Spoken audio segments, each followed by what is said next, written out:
Imagine standing at the base of a stone monument. But not just any monument, a single piece of stone that weighs 520 tons. Right. Just an unfathomable amount of weight. Exactly.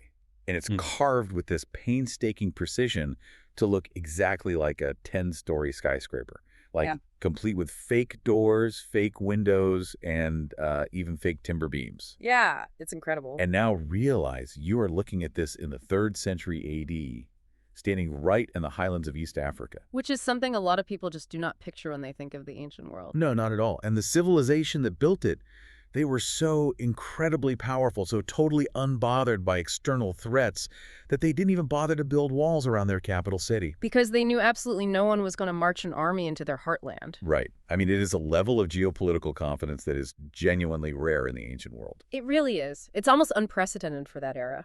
So today, we are diving into this forgotten superpower of antiquity. Welcome to the conversation. We know you are here because you love the thrill of discovery, you know. Absolutely. You want to understand how the world actually worked. Yeah, without getting bogged down in impenetrable academic jargon. You want the insight, the aha moment, and you want to walk away seeing history just, well, a little bit differently. And this specific history really demands to be seen differently because for decades it was completely misunderstood by the very people trying to study it. That is exactly our mission today.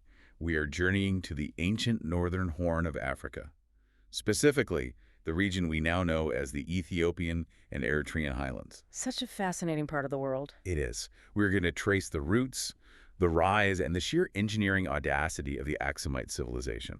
We're looking at a timeline that stretches roughly from 1000 BC all the way to AD 1300. Right. A massive sweep of time. And to guide us on this deep dive, we're using this incredible stack of notes derived entirely from David W. Phillipson's foundational book, Foundations of an African Civilization. It's a brilliant text. Really, it is, because it doesn't just look at the grand monuments. Right, go deeper. Yeah, Phillipson synthesizes archaeology, linguistics, and history to show us the everyday mechanics of this society.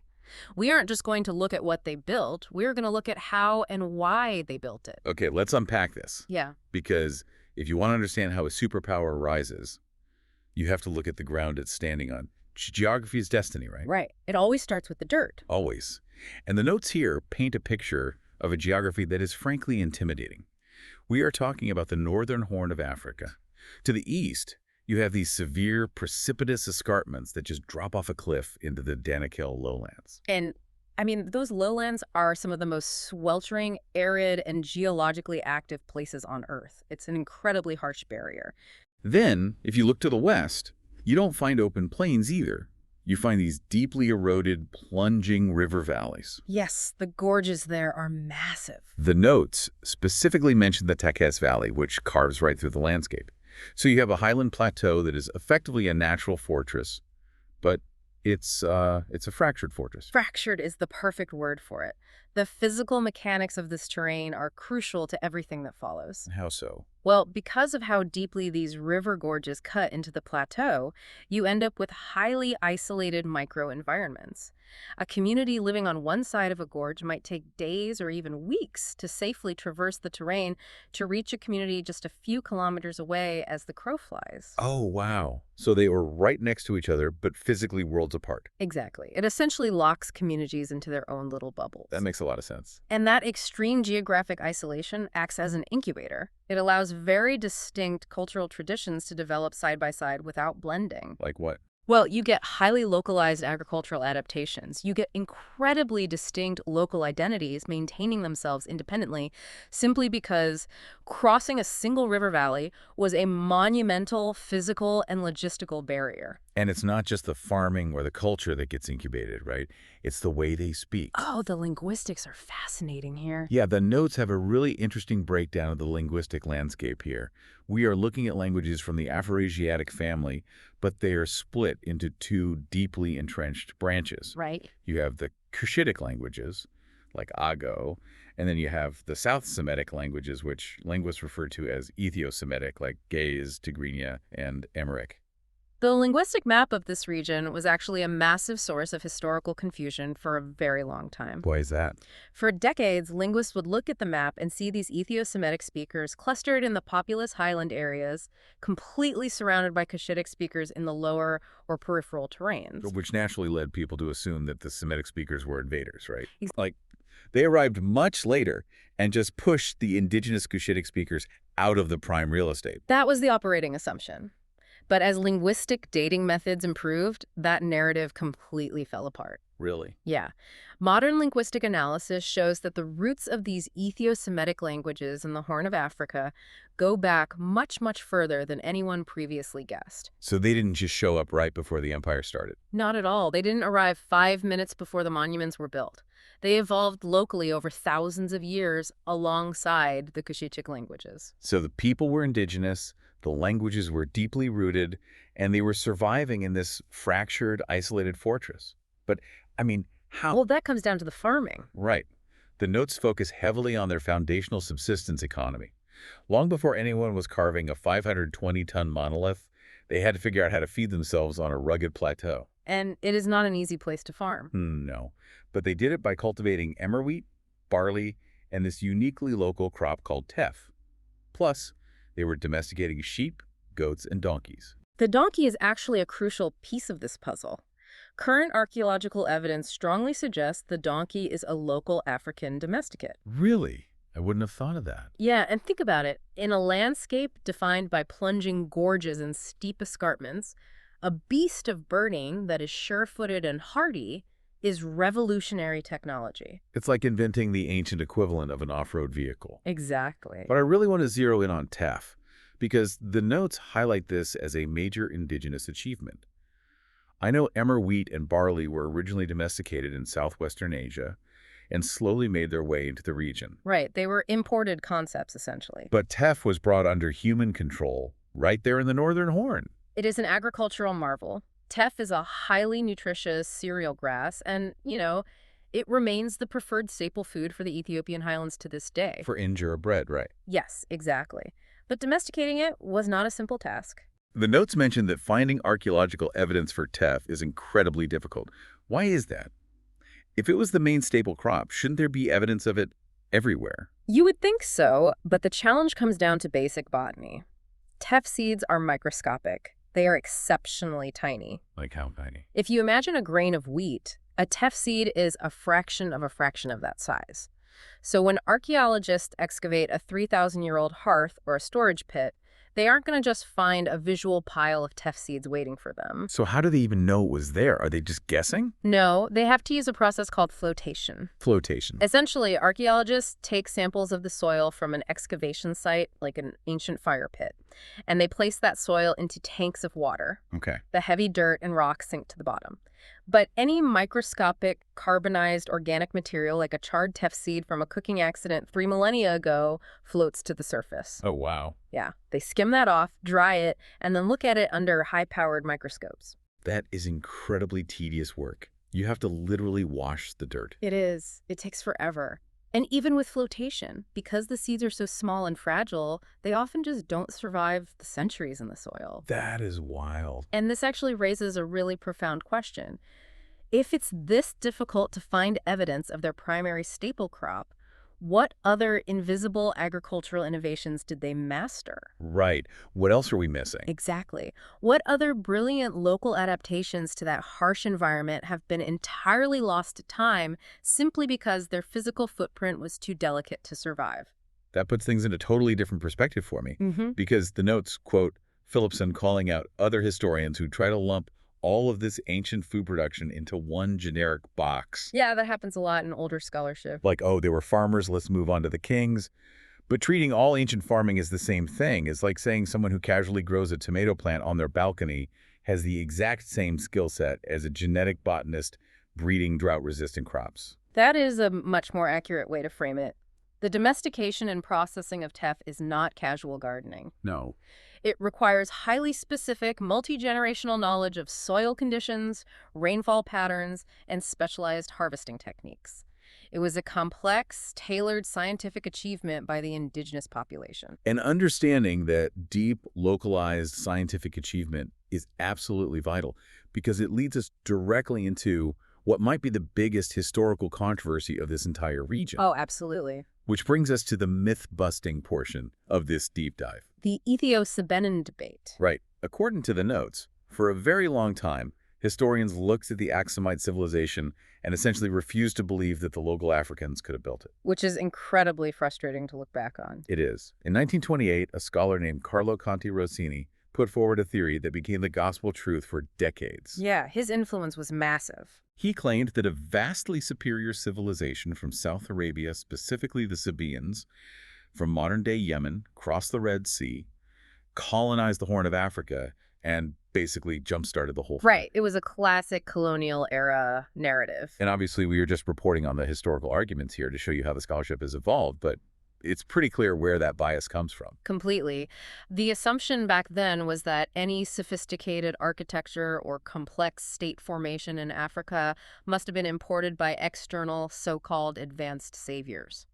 But how did that theory hold up for so long? Weren't there archaeologists actually out there digging it in the dirt? There were, but you have to understand the bias of early archaeology itself. What do you mean?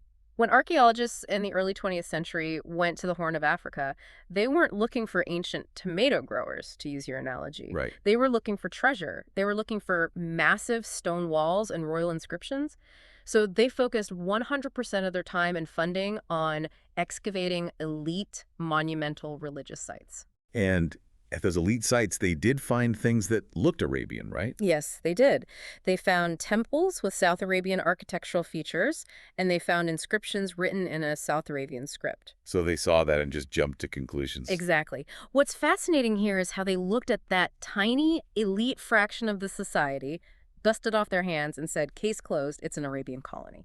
But they were completely ignoring the actual people, like the vast majority of the population. Entirely. Because they only dug up the elite religious centers, they completely missed the sprawling, complex, indigenous peasant settlements that formed the true backbone of the society. Which brings us to the modern archaeological evidence that completely dismantles Conti Rossini's theory. The notes highlight non-elite peasant sites, places like the Ancient Ona sites near Asmara, Kidain Meret near Aksum, and the domestic zones right outside the elite center of Yeha. And the findings there are just revolutionary. When archaeologists finally bothered to dig up where the normal people lived, what did they actually find? They found a staggering continuity of indigenous African culture. At these non-elite sites, the local communities were building rectangular and circular dry stone houses. Let's pause there for a second. What does dry stone mean in this context? Dry stone simply means constructing walls out of stone without using any mortar or cement to bind them together. Wait, no cement at all? None. It requires an incredibly high level of skill to shape and stack the stones so that gravity and friction hold the structure together perfectly. It's a very distinct, localized architectural tradition. Got it.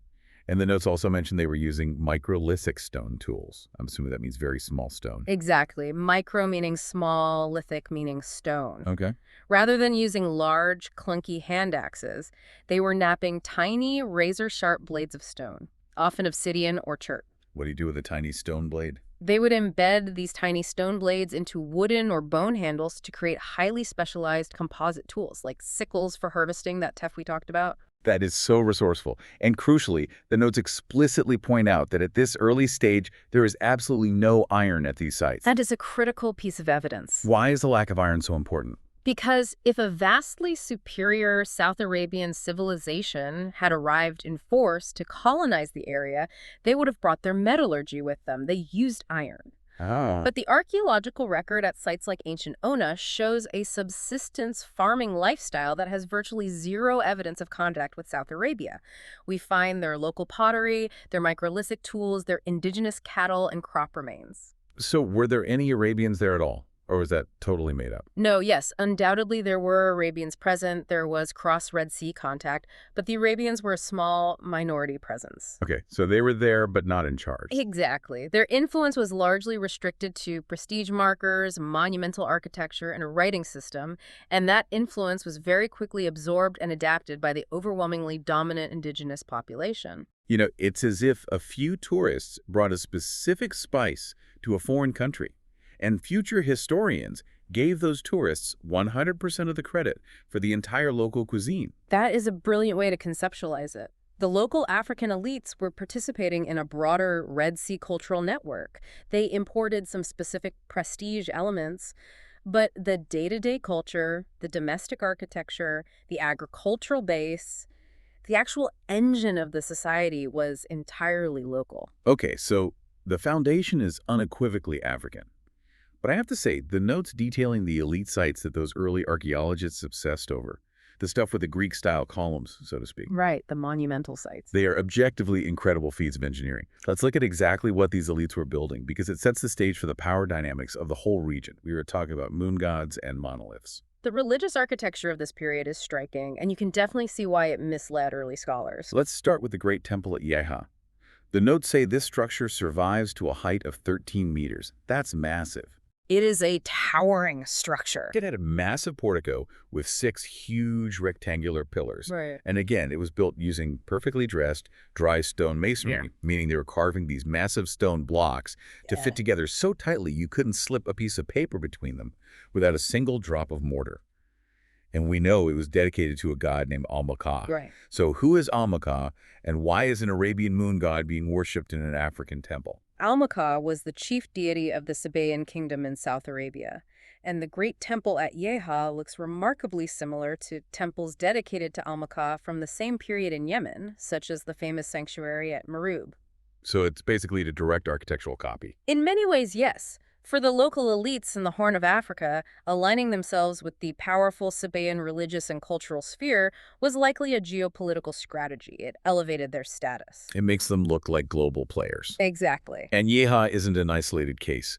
Right next to it is another massive structure called Grat Baal Gebri, which also featured a huge portico of square-sectioned monolithic stone pillars. Right, more monumental architecture. But then the notes mention a newer archaeological discovery that complicates things. Makabergawa. Makabergawa is a crucial site. It's located about 100 kilometers southeast of Yeha. Archaeologists found another temple there, also dedicated to Almaqah, complete with an inscribed central altar. But the architecture is different, right? Like, it's not a perfect copy. Exactly. While the religious layout is similar to Yeha, the construction technique at Makabergawa didn't use that finely dressed imported masonry style. Oh. Instead, it was built using techniques that looked much more like the indigenous, domestic dry stone architecture of the highlands. So you have the foreign religious ideas being built with local African hands and local African techniques? Yes. It's the synthesis happening in real time. Precisely. Right. It shows that this wasn't a rigid, copy-pasted Arabian colony. It was a fluid blending of ideas. Now, we need to talk about the politics behind these temples. Because if you have massive temples, you have a ruling class. You certainly do. For a long time, the history books claimed there was a massive federated empire covering this whole region during this period, a state known as Dmt. Yes, Dmt. And this is perhaps one of the most fascinating examples of how fragile historical consensus can be. The notes say the existence of this entire empire was inferred from just a tiny handful of inscriptions, like maybe 7 of them in total, found mostly on altars and stone slabs. Just a few rocks, essentially. And these inscriptions mentioned rulers using a specific title, Mkab. Mkia is a title that was also used by rulers in South Arabia. Right. And early historians looked at that word, translated it as overlords or a leader of a massive federation, and then literally drew a giant border on the map and said, "Behold, the mighty empire of Dmt." They built an entire political framework based on the assumption that Mkiari meant what they thought it meant. But the notes highlight that recent linguistic analysis has completely upended this. How does one single word change an empire? Well, epigraphy, the study and translation of ancient inscriptions, is incredibly nuanced. I can imagine. As linguists gained a deeper understanding of these ancient Semitic languages, new translations emerged. The current understanding is that Emretorbi likely does not mean overlord at all. What does it mean then? It more accurately translates to something like blessed or perhaps a localized religious political title. So it doesn't imply an emperor at all. It just implies a local leader claiming divine favor. Exactly. If Emretorbi just means blessed, it carries no inherent implication of sweeping regional political authority. When you combine that linguistic revelation with the archaeology, the empire of Dmt just vanishes. Poof, gone. Completely. Because when we map where these inscriptions mentioning DMT are actually found, they are incredibly restricted. There are no inscriptions mentioning DMT in what is now Eritrea, for example. Oh, wow. There are none even at the massive capital-like site of Yalha. So the current consensus is that DMT wasn't a massive precursor to Aksum. It was just a highly localized, relatively short-lived polity.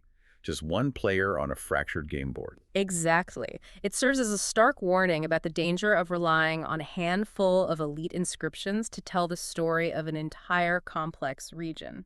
Speaking of complex regions, how did this society actually function on a day-to-day economic level? If they didn't have a massive empire, they still had to manage property and trade. They did, and they had clever ways of doing it. The notes mention these fascinating objects called marks of identity. What are these? These are small copper alloy objects, many of which were found in the elite shaft graves at Yeha. A shaft grave is essentially a deep vertical tunnel leading to a burial chamber, right? Yes, a highly labor-intensive burial style reserved for the elite. Got it. Inside these graves, archaeologists found these copper objects, many of which feature open-work zoomorphic designs, meaning they were shaped like animals or had animal motifs cut into the metal. The notes describe them almost like branding irons or stamps.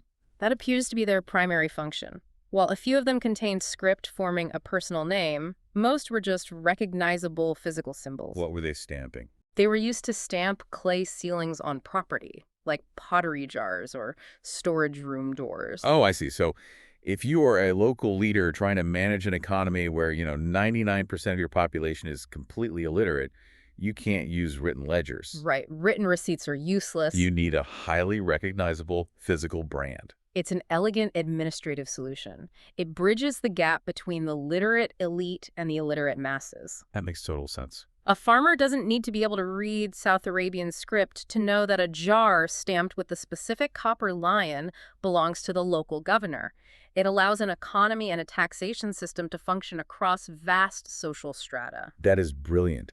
But I want to come back to the art for a second, because the notes point out a specific site that proves, beyond a shadow of a doubt, that this culture was always fundamentally African, despite the Arabian trappings. Oh, yes. I'm looking at the site of Hawelti. Hawelti is located southeast of Aksum, and it offers some of the most compelling artistic evidence of this cultural synthesis. Archaeologists excavated this incredible stone baldachin there.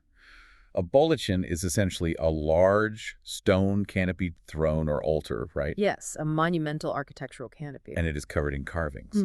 Now, the friezes along the edges show ibexes, which the notes say is a classic South Arabian motif. Right. Very standard for the imported style. But alongside the ibexes, they found these incredible stone statuettes of seated women. And these women are smiling. And they are carved with short, tightly curled hair. Which is a stark departure from Arabian aesthetics. Right. Here's where it gets really interesting. The notes explicitly state that while the ibex looks Arabian, these smiling, curly-haired statuettes have far wider, generalized African affinities. They don't look like anything found in Yemen. They don't, and that is the crux of the argument against colonization. So they were making it their own. The local artists weren't just blindly copying foreign templates. They were adopting a prestige format, the stone canopy, but they were actively incorporating their own people, their own physical features, and their own aesthetics into these elite objects. It is a clear assertion of indigenous identity.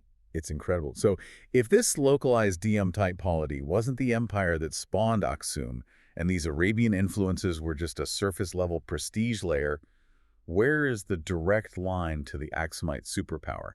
Where does the real empire start? To find that, we have to move forward in time. We leave the era of Yeha and the moon gods, and we move into the last 4 centuries BC. Okay, fast-forwarding a bit. And we have to shift our geographic focus to a very specific, flat-topped hill located right next to the modern-day city of Aksum. Beta Giyorgis Hill, specifically an archaeological site up there called Ona. Beta Giyorgis is the crucible.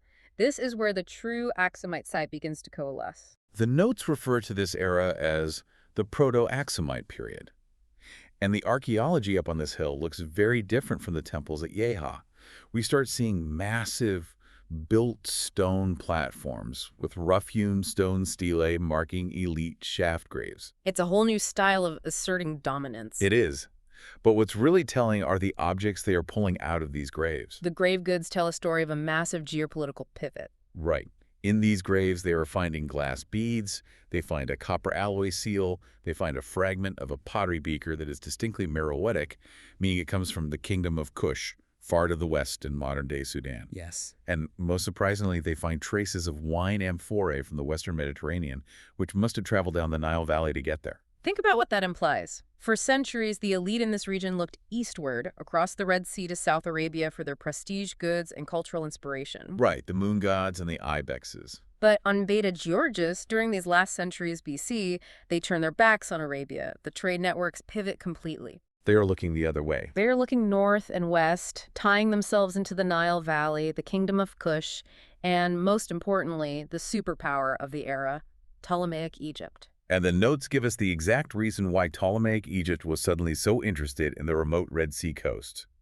It wasn't for gold or spices. It was for elephants. African war elephants, to be precise. This completely blows my mind. The Ptolemaic dynasty in Egypt, the descendants of Alexander the Great's generals, were locked in massive existential wars with other Mediterranean empires, particularly the Seleucids. Yes. And they needed heavy military assets. The Seleucids had access to Asian elephants, so the Ptolemies needed African elephants to counter them. It was essentially an ancient arms race. It's like an ancient geopolitical arms race, and the Red Sea coast was the ultimate weapons depot. And so the Ptolemies started mounting these incredible naval expeditions down the Red Sea to capture live elephants and ship them back to Egypt. It sounds like a myth, but it happened. We know this is a historical fact because the notes mention an actual inscription from Ptolemy III found at the coastal port of Adulis detailing these hunts. But I have to stop here. I am trying to picture the sheer mechanics of this. An African elephant weighs tons. Oh, absolutely. How on earth are they capturing them, loading them, and transporting them on ancient wooden ships up the Red Sea? It is an engineering and logistical nightmare that speaks to the sheer desperation and wealth of the Ptolemaic state. They had to construct specialized, massive transport vessels known as elephantagoi. Elephant ships? Yes.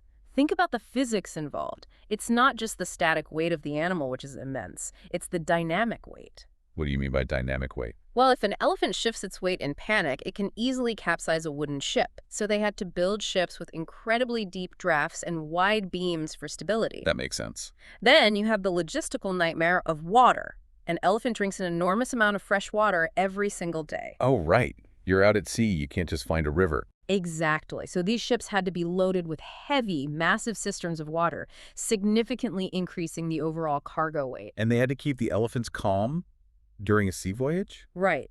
The fact that they achieved this is staggering.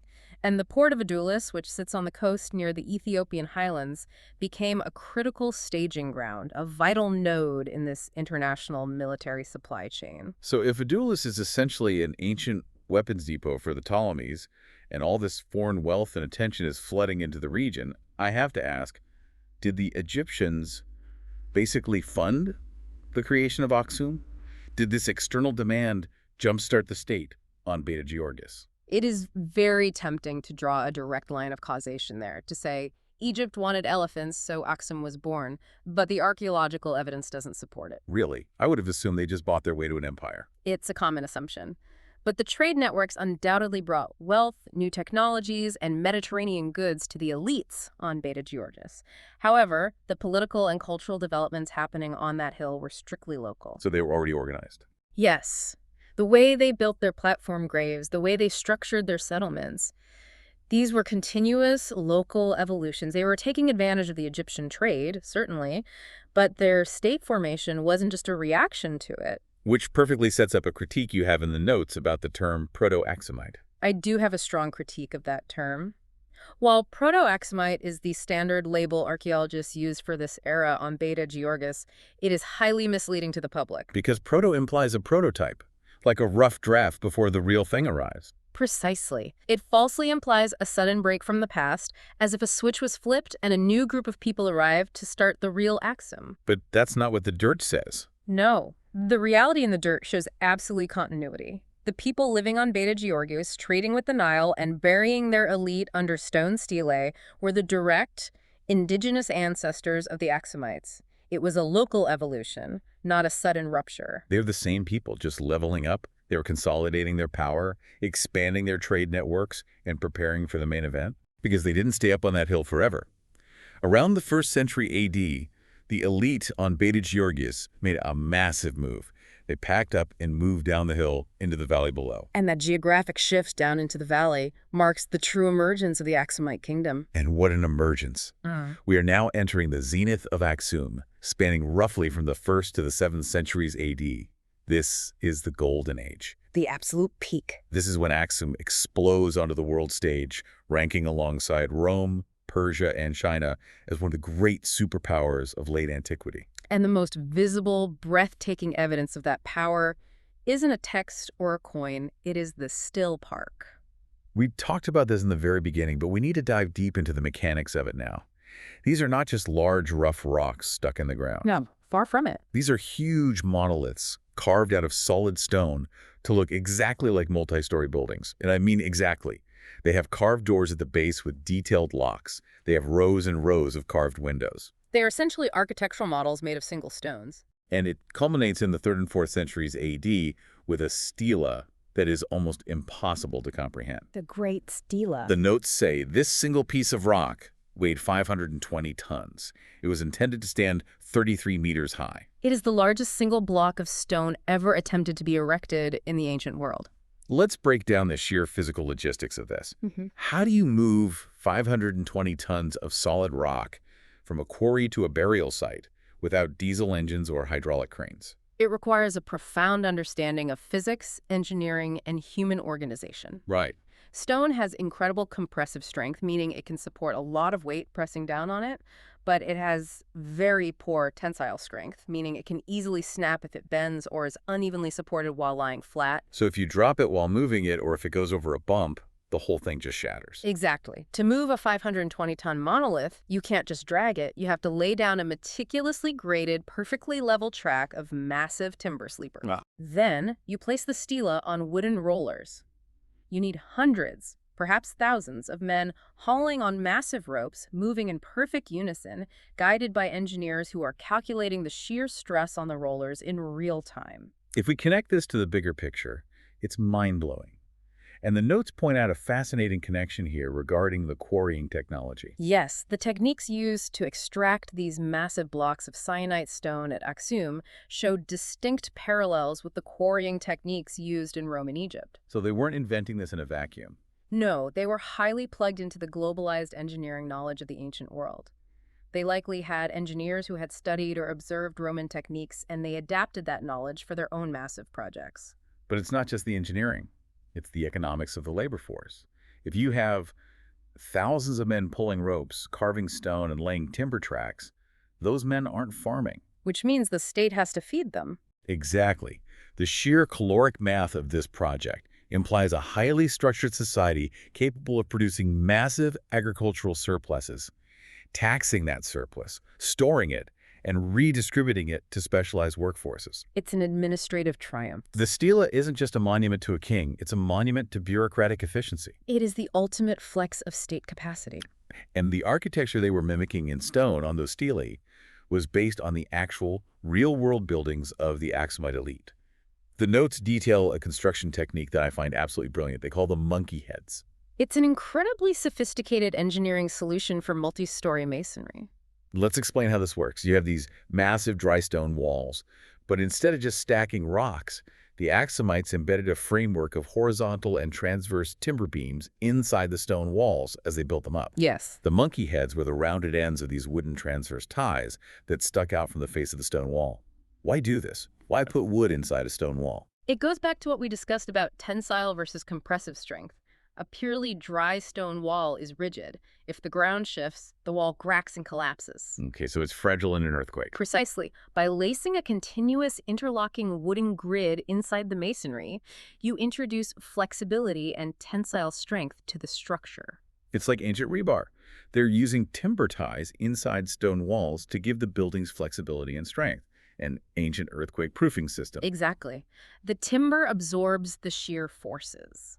In a region that is seismically active, like the Horn of Africa, this allowed them to build massive, square, multi-story palaces accessed by monumental stairs, knowing they wouldn't collapse in a tremor. So they have these massive earthquake-proof palaces, and they're erecting 520-ton monoliths. You would picture this civilization living behind massive, impenetrable walls like Babylon or Rome. You would think so. But the notes highlight a glaring absence in the urbanization of Aksum. Aksum had no defensive city walls. None. It was just a sprawling, unwalled conglomeration of these elite palaces, rural fringes, and burial areas spreading out across the valley. What does that say about their confidence in military supremacy in the region? The complete lack of walls speaks volumes. It tells us that Aksum enjoyed absolute, unquestioned military supremacy in their region. Wow.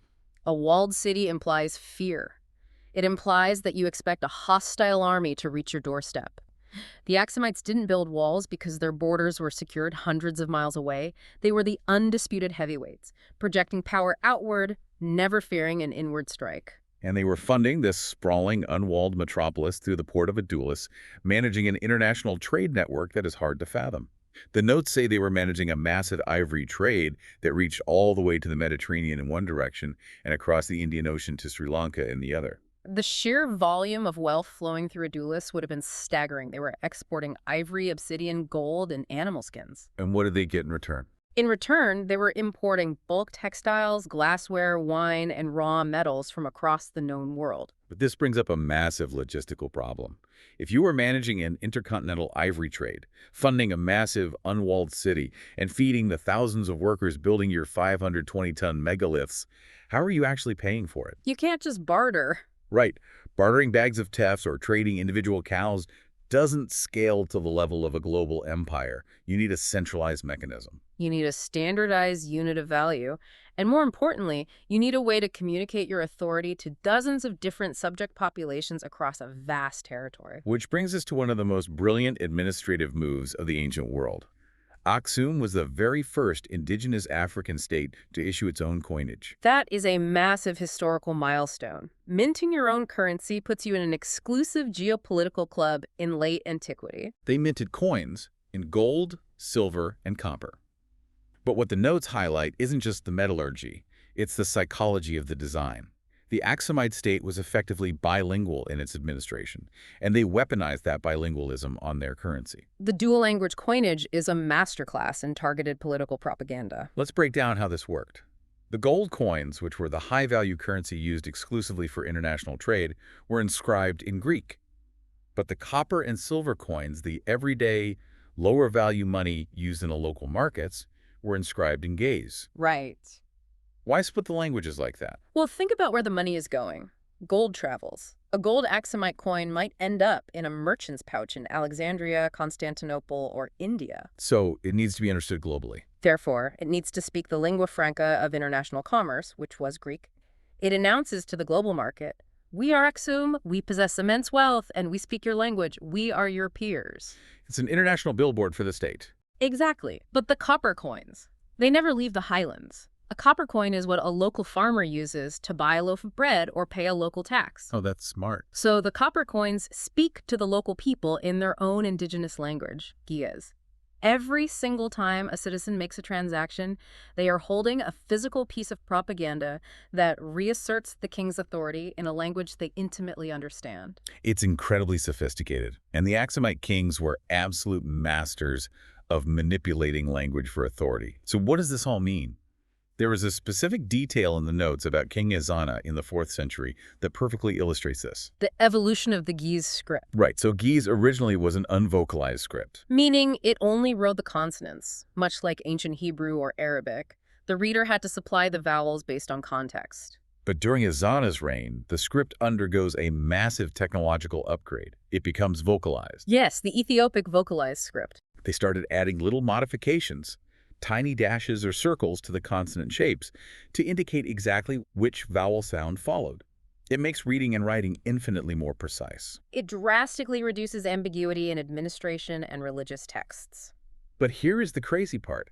When King Ezana would commission massive public stone monuments to boast about his military victories, he would carve the inscription using the old, dead, unvocalized script right alongside the new, modern vocalized one. Yes, he did. Why use a dead, unvocalized script alongside a modern one? Why would a king deliberately use a harder-to-read, outdated writing system when a better one exists? It is a calculated use of deliberate archaism. It's like a modern government passing a new law and carving it into stone in both modern English and medieval Latin. It's not about communication, it's about projecting ancient, unshakable authority. Exactly. By using the ancient, unvocalized script, the king is visually tying his current reign to the deep, immemorial past.